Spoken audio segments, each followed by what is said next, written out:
Tonight's lesson is on the responsible use and disposal of chemicals. So let's just jump right in. First of all substances incorrectly disposed present a risk to someone. Could be you, could be somebody else, but we want to avoid incorrectly disposing of products. Most disposal is done in one of a few places. Either we dump things down the drain, we have garbage pickup at the curb, and recycling. There's less material that is generally either burned or just dumped onto the ground. So the main ones are either down a drain, garbage pickup, or recycling. Jobs are available in collecting garbage and in collecting recycling, processing those recycled goods, and in treating water and wastewater. So there are job opportunities in all of these. We're going to move on in 3, 2, 1. So the first thing we're going to do is try to minimize risk. The best way to do that is to purchase the safest chemical possible for a task in a reasonable quantity. Now, that could mean that you have to spend a little bit less on a smaller container, and maybe in a shorter period of time that means you go back to a store and buy another bottle of something. But that means that you haven't had that chemical sitting on your shelf for 10, 20 years. I know that I have chemicals in my home that I bought 20 years ago because I thought I'm going to buy the big one because it'll save me money in the long run, and the bottle is still there and I don't have any idea when I'm going to use it up. So buy the safest chemical, buy a reasonable quantity. Don't be afraid to buy another one later on. You can always buy a small one. If you use it up pretty quick, you can buy a larger one next time. Spend some time and effort in place of a chemical solution. So I've seen videos online where someone says, well, I'm going to clean my frozen windshield by just spraying this chemical on it. And that seems really good. But what you're doing is you're using a chemical to try and melt the ice off your windshield. And now you have just dumped a whole bunch of chemical onto the ground, which is now getting into our environment. Could hurt your grass, could hurt some animal, eventually gets into our water supply. So let's avoid those when we can. Keep those chemicals in the original container. Obviously, if you lose the cap, if the container is broken or damaged somehow, you'll obviously transfer it. But as much as you can, keep them in the original containers. And if you do have to transfer it, please make sure that you label it really well. Use some of those WMIS techniques we know, like put the name on it, put some risk razors, put some symbols on it, that kind of thing. The last thing to minimize risks is to follow the directions on the container, because too many people will simply grab a container, have an idea that it's used for a certain task, and then just make up what they're going to do with it. So if there's a dilution instruction, follow it, do what they say to use it safely. We're going to move on in 3, 2, 1.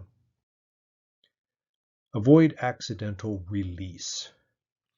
So first of all, make sure those storage containers are in good condition. They're sealed correctly. So sometimes they say you got to seal it, but not totally tight so that a little bit of pressure can be released. So if you have to do that, great. They normally come in the right container for that purpose. Transfer to a better container if you need to, and label it like you would a workplace label. So if you buy a container and it's cheap and you've got a better temporary container that you got, you can do that. And be really careful of older chemicals, because there are some chemicals that are no longer available for sale, and that's often because the chemical itself is considered too dangerous. So I know at my parents' farm there are certain containers of herbicides. Those are chemicals that harm plants, and some of these chemicals can no longer be purchased in Ontario because they're deemed to be too dangerous, and we have safer alternatives. We're going to move on in 3, 2, 1. Proper disposal. Okay, so we've purchased the right amount, we've kept it in the right container. Now we've got to dispose of some. All hazardous wastes, so if you have a container of something and you don't want to use it anymore, don't want to store it anymore, you just want to get rid of this thing.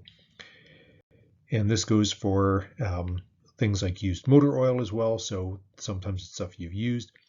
can be disposed of for free at the transfer station number 2, which is in Kingsville. That's the closest one to us here in Essex, along with all your recycling, your electronic waste, and yard waste.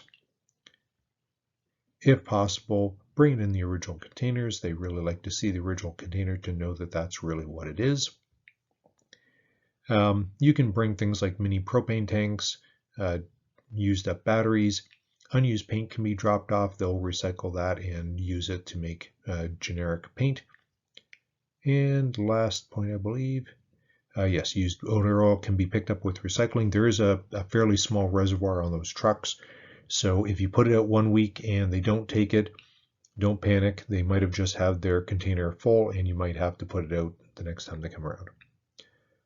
I believe that's the last point for this slide, so we're going to move on in 3, 2, 1. Oh, my mistake. If you do have unused medicines, the best way to deal with them is to take them back to a pharmacy. So you can drop off any unused, you can drop off, excuse me, vitamins, you can drop off prescriptions that you should have finished and didn't. I know that with both my parents and my in-laws, sometimes they would have medicines that they should have used up, or they got a new prescription filled, and rather than finishing off the old prescription of the same thing, they would use the new bottle because it was considered fresher, and therefore there'd be these partial old ones around, and I had to get rid of them at the pharmacy. So I think that's the last point. We're going to move on in 3, 2, 1. All right, so here is a really crappy quality picture of Windsor, Essex. And if I use green, this is where transfer station number 2 is. It's right there. So if you're taking number 3 highway, I'm going to put the highway in black. So town of Essex is up here at this intersection right there. Number 3 highway is coming along here. It turns along there. So you take number 3 highway. So you go this way on number 3 highway. You turn right on County Road 31.